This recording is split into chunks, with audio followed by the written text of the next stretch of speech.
매일 성경과 함께하는 오늘의 큐티 시간입니다.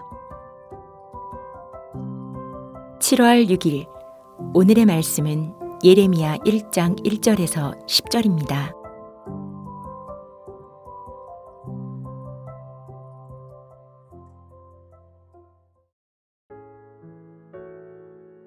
베냐민 땅 아나돗의 제사장들 중 hil기야의 아들 예레미야의 말이라. 아몬의 아들 유다 왕 요시야가 다스린 지 13년에 여호와의 말씀이 예레미야에게 임하였고, 요시야의 아들 유다의 왕 여호야김 시대부터 요시야의 아들 유다의 왕 시드기야의 11년 말까지 곧 5월에 예루살렘이 사로잡혀 가기까지 임하니라. 여호와의 말씀이 내게 임하니라. 이르시되 내가 너를 모태에 짓기 전에 너를 알았고, 내가 배에서 나오기 전에 너를 성별하였고, 너를 여러 나라의 선지자로 세웠노라 하시기로, 내가 이르되 슬프도소이다 주 여호와여, 보소서 나는 아이라 말할 줄을 알지 못하나이다 하니, 여호와께서 내게 이르시되 너는 아이라 말하지 말고 내가 너를 누구에게 보내든지 너는 가며 내가 네게 무엇을 명령하든지 너는 말할지니라. 너는 그들 때문에 두려워하지 말라. 내가 너와 함께하여 너를 구원하리라. 나 여호와의 말이니라 하시고, 여호와께서 그의 손을 내밀어 내 입에 대시며 여호와께서 내게 이르시되 보라 내가 내 말을 내 입에 두었노라. 보라 내가 오늘 너를 여러 나라와 여러 왕국 위에 세워 내가 그것들을 뽑고 파괴하며 파멸하고 넘어뜨리며 건설하고 심게 하였느니라 하시니라. 오늘 본문은 남유다 말기에 유다의 요시야 왕이 통치하던 때에 주의 말씀이 아나돗 제사장의 아들 예레미야에게 임하여 예레미야를 부르시는 장면이 나옵니다. 예레미야가 부름을 받을 때는 2절에 보면 아몬의 아들 유다 왕 요시야가 다스린 지 13년에 여호와의 말씀이 예레미야에게 임하였다, 그렇게 말씀하고 있는데, 요시야가 다스린 지 13년이면 BC 626년쯤이 됩니다.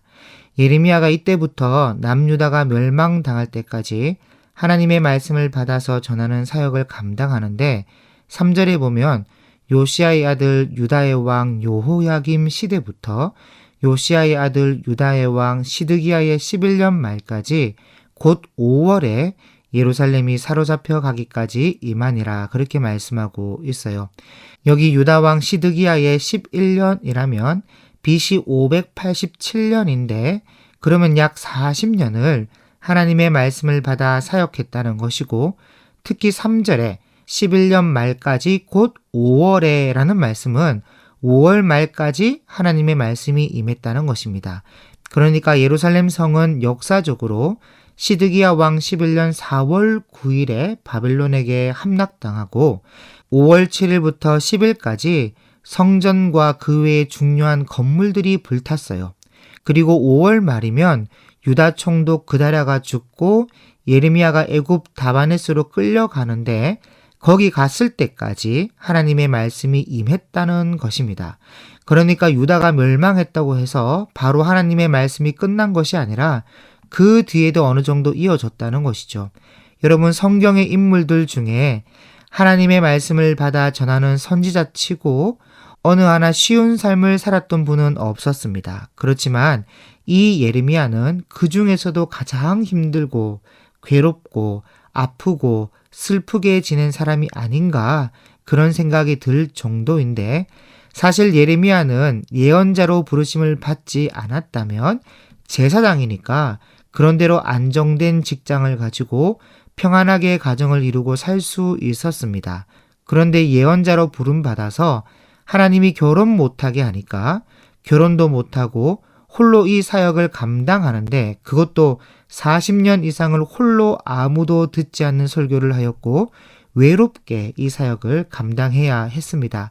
이때는 그저 암담하고 아무 희망이 보이지 않았던 시대였고, 희망이란 그저 예루살렘이 멸망당하고 그 뒤에 70년이 지나서 바벨론으로부터 돌아온다는 그 메시지가 유일한 희망이었는데, 이 희망을 본인이 전하면서도 본인이 살아있는 동안 좋은 날을 볼 수 없었습니다.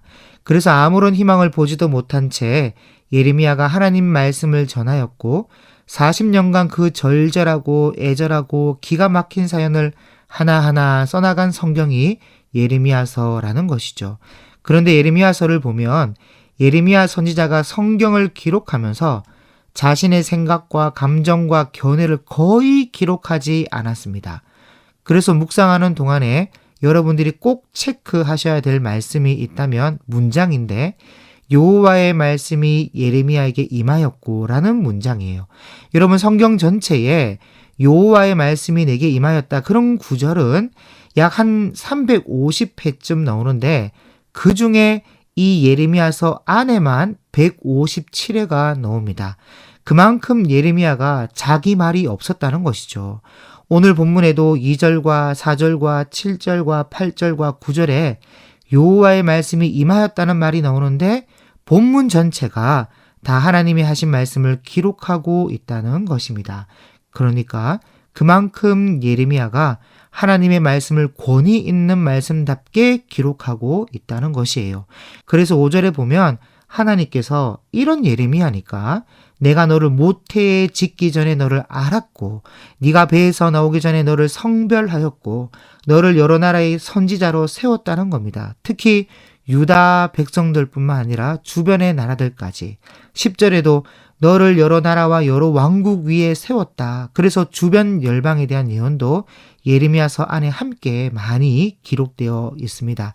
그래서 이런 하나님의 말씀을 들은 예레미야의 반응이 6절에 나오는데 슬프다 나는 아이라 말을 할 줄 알지 못합니다. 그랬더니 하나님께서 너는 아이라 말하지 말고 내가 너를 누구에게 보내든지 너는 가며 내가 네게 무엇을 명령하든지 너는 말할지니라 그렇게 하시는데 여러분 사실 이런 예레미야니까 성경을 기록할 때 자기 생각과 의견과 감정이 들어가지 않았던 것이고 나는 아이라 말을 못한다는 그런 자세가 오히려 나는 아이고 말을 못하니까 하나님이 주시는 말만 할 수 있도록 만들고 있다는 것입니다.